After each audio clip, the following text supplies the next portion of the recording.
The school library program should not be an island to itself. It should be a hub that connects the educational programs and the activities that go on in the school.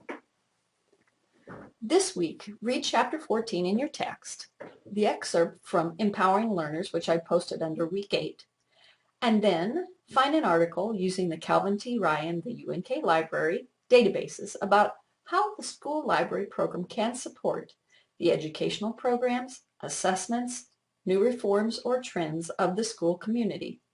Now, this can be a general article, or it can be about a specific program. Be sure to synthesize the information from the readings and the article in your posting and cite your sources, which you've all become pros at doing by now.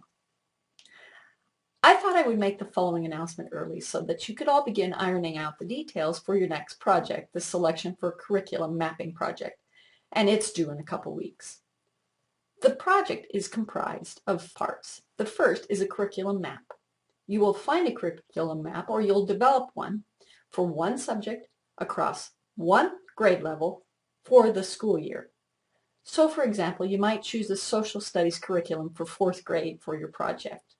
And if you can find one that's already developed, of course, this is the best way to go about it. The second part, standards, strategies, special needs, and considerations.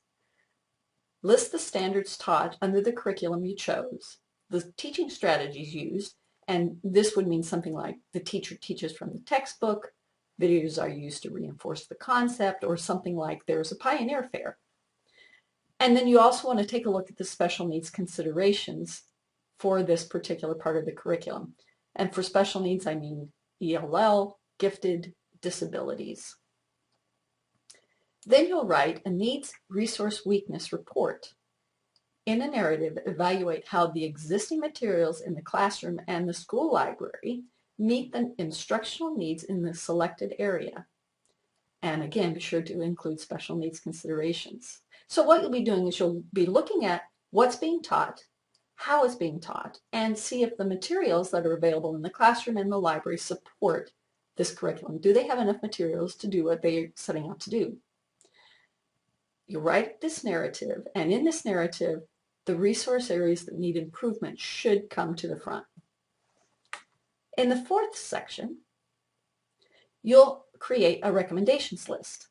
You'll then search out at least 25 titles, both print and non-print, which you recommend to fill in the gaps you found and wrote about in the Needs Resource Weakness report. I found it's a good idea to use TidalWave.com. You remember that you set up that account in the introduction class. And if you haven't taken that yet, you can set up the account now. Just go to TidalWave.com and fill it out. Because you will need the author, title, publisher, date, price, and possible vendor for each item.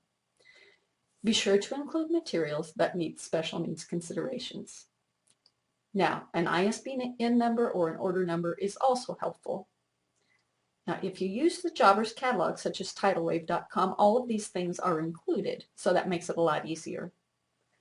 As always, double-check the grading criteria and the student examples for this project. As school librarians, we're responsible to support the curriculum for all grades and all subjects. By doing this little piece, I hope that helps you understand how collection development works. Also, doing this project is a good way to use the time for your practicum. Hang in there. I know you'll do a good job.